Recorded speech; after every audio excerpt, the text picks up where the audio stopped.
Assalamualaikum warahmatullahi wabarakatuh.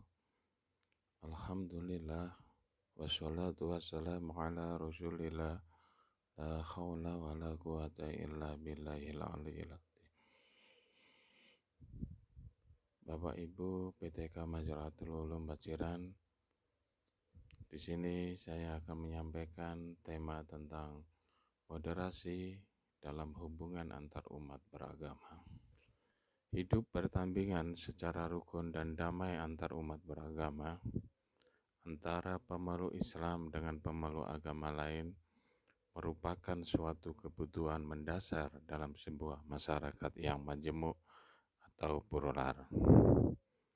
Sebagai manusia yang normal, siapapun yang menginginkan kehidupan yang akur, damai, harmonis, rukun, dan tentram, terlepas dari agama apa yang dianutnya, dari suku apa ia berasal, bahasa apa yang ia gunakan sehari-harinya.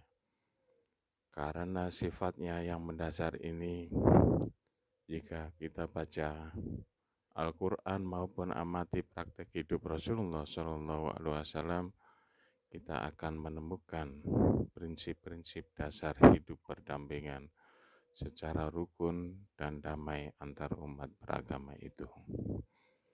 Salah satunya dalam firman Allah Subhanahu wa Ta'ala dalam Quran surat Al-Mumtahanah ayat 8, yang artinya Allah tidak melarang kamu berbuat baik dan berlaku adil terhadap orang-orang yang tidak memengaruhimu dalam urusan agama dan tidak mengusir kamu dari kampung halaman.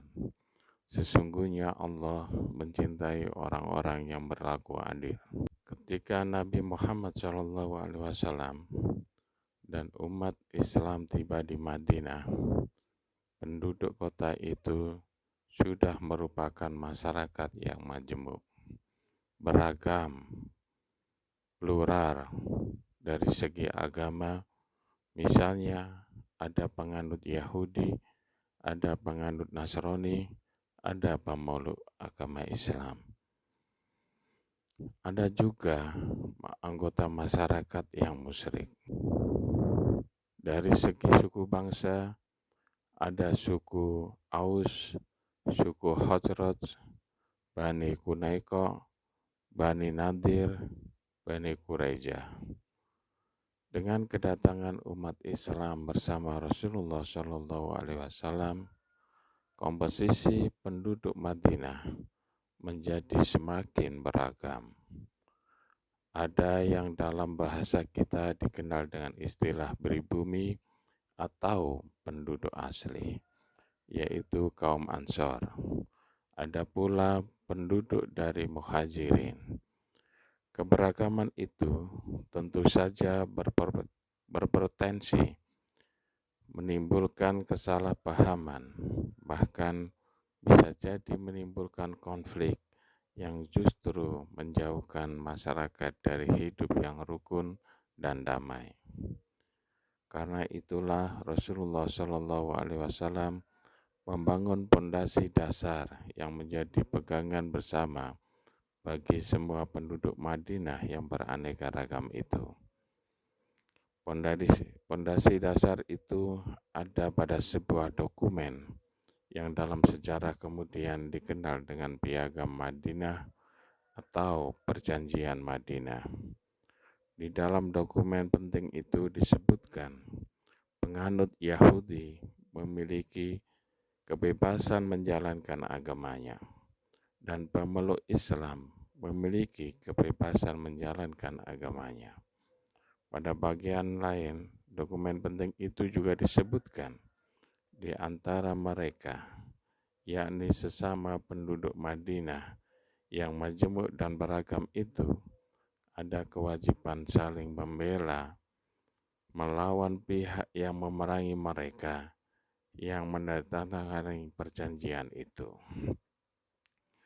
Bapak, Ibu PTK Majaratul Ulum yang terhormat, kondisi masyarakat Madinah yang majemuk heterogen itu menggambarkan secara nyata adanya perbedaan yang merupakan sunatullah. Keberagaman itu merupakan ketetapan Allah yang memang menghendaki demikian.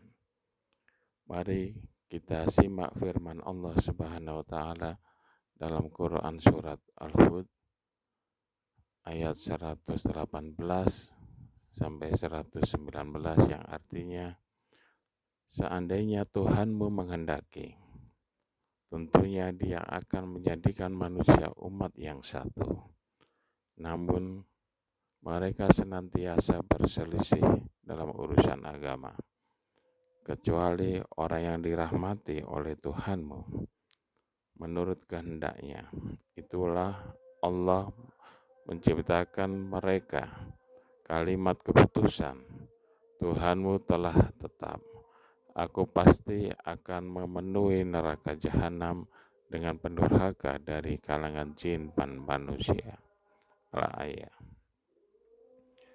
Dari situ menghindari perbedaan, apalagi menghapus habis perbedaan dari kehidupan kita ini adalah sesuatu yang mustahil.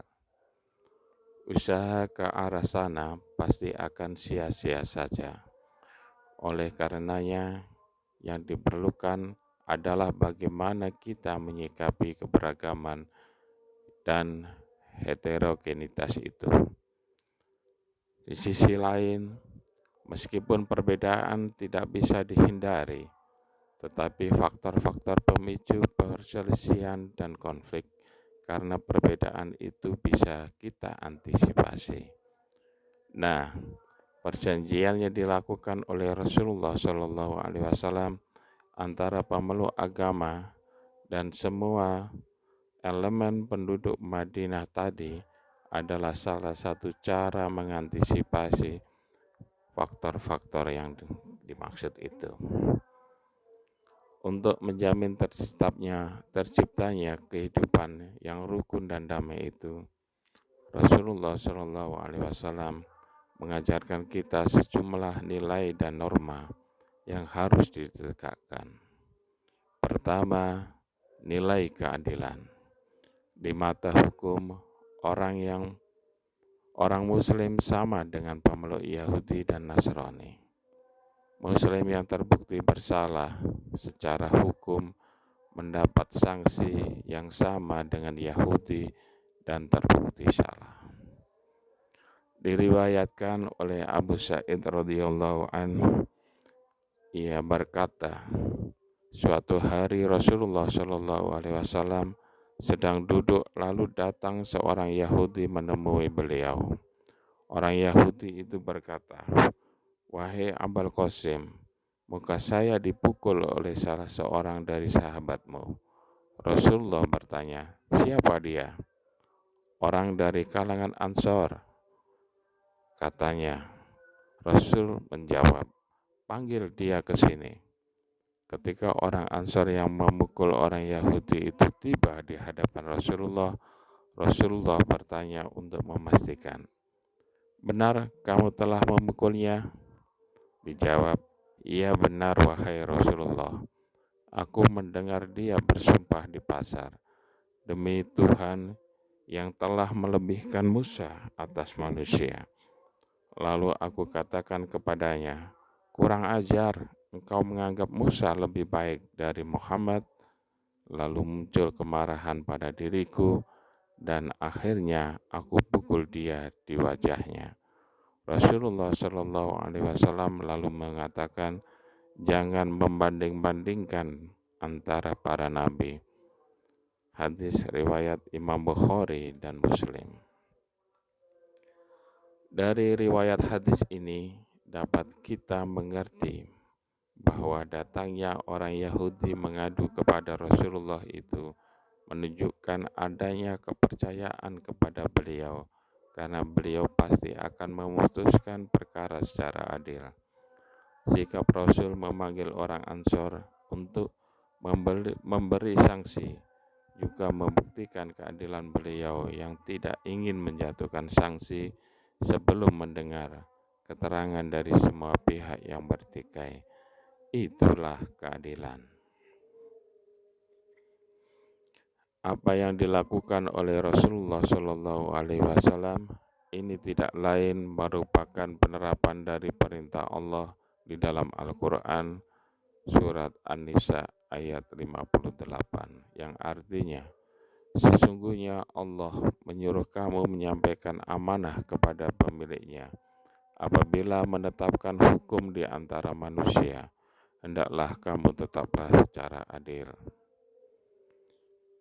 Sesungguhnya Allah memberi pengajaran yang paling baik kepadamu. Sesungguhnya Allah Maha mendengar lagi Maha melihat. Al-Ayah. Pada ayat lain Allah berfirman, yang di dalam Quran surat Al-Maidah ayat 8, yang berarti, wahai orang-orang yang beriman, jadilah kamu penegak kebenaran karena Allah dan saksi-saksi yang bertindak secara adil. Janganlah kebencian kamu terhadap suatu kaum mendorong kamu untuk berlaku tidak adil.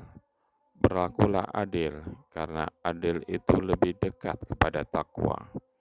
Bertakwalah kepada Allah. Sesungguhnya Allah Maha teliti terhadap apa yang kamu kerjakan. Al-Ayah. Bapak Ibu PTK Mazra'atul Ulum Paciran yang kami hormati, norma yang kedua adalah berbuat baik kepada tetangga dekat maupun tetangga jauh. Tetangga yang dimaksud di sini pun umum, berlaku untuk tetangga yang beragama Islam maupun bukan. Dalam hal ini Allah Subhanahu wa taala berfirman dalam Quran surat An-Nisa ayat 36 yang berarti, sembahlah Allah dan janganlah kamu mempersekutukannya dengan sesuatu apapun. Berbuat baiklah kepada kedua orang tua, karib kerabat, anak-anak yatim, orang-orang miskin, tetangga dekat dan tetangga jauh, teman sejawat, ibnu sabil, serta hamba sahaya yang kamu miliki. Sesungguhnya Allah tidak menyukai orang yang sombong, lagi sangat membanggakan diri. Al-Ayah. Diriwayatkan oleh Anas ibnu Malik radhiyallahu an, ada seorang anak muda yang pernah membantu melayani Nabi Muhammad SAW. Suatu hari anak muda itu sakit. Kemudian Rasulullah menjenguknya. Beliau duduk di sisi dekat kepala anak muda yang sedang berbaring itu. Beliau berkata, peluklah Islam. Anak muda itu menengok ke arah anaknya yang juga sedang ada di situ, seolah meminta pendapat atau meminta izin kepada ayahnya. Ayahnya lalu berkata, ikuti apa kata Muhammad. Anak muda itu pun akhirnya memeluk Islam. Setelah keluar, Rasulullah SAW mengucap, Alhamdulillah, segala puji bagi Allah yang telah menyelamatkan anak muda itu dari api neraka. Hadis riwayat Bukhari. Ini salah satu wujud berbuat baik kepada tetangga yang membuahkan kedamaian, kerukunan, bahkan keselamatan dunia dan akhirat. Sikap baik kepada tetangga ini merupakan pesan penting yang disampaikan oleh Jibril dari Allah Subhanahu wa taala kepada Nabi Muhammad. Terkait hal ini, beliau bersabda, Malaikat Jibril masih terus mewasiatkan kepadaku untuk berbuat baik kepada tetangga, sampai-sampai aku mengira bahwa tetangga akan mendapatkan warisan dari tetangganya yang meninggal. Hadis Bukhari dan Muslim.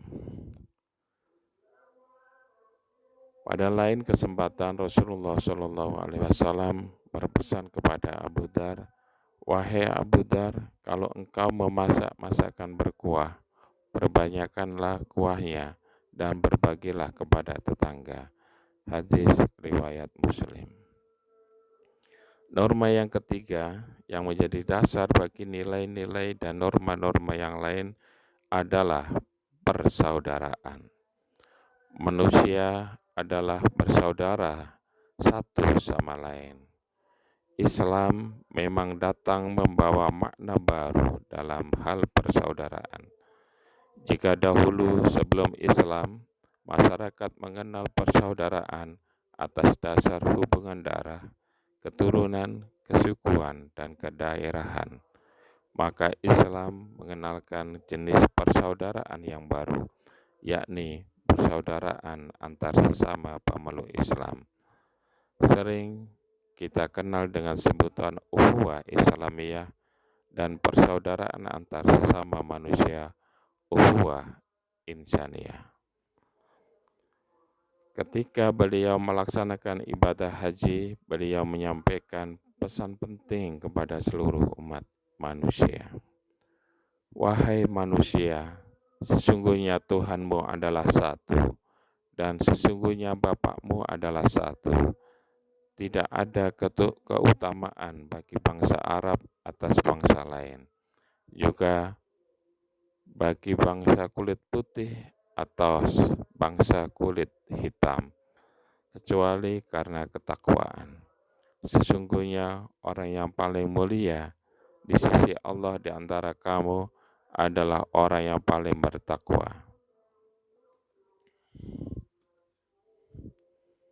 Semoga kita menjadi bangsa yang moderat. Wallahul muwaffiq ila aqwamit thoriq. Assalamualaikum warahmatullahi wabarakatuh.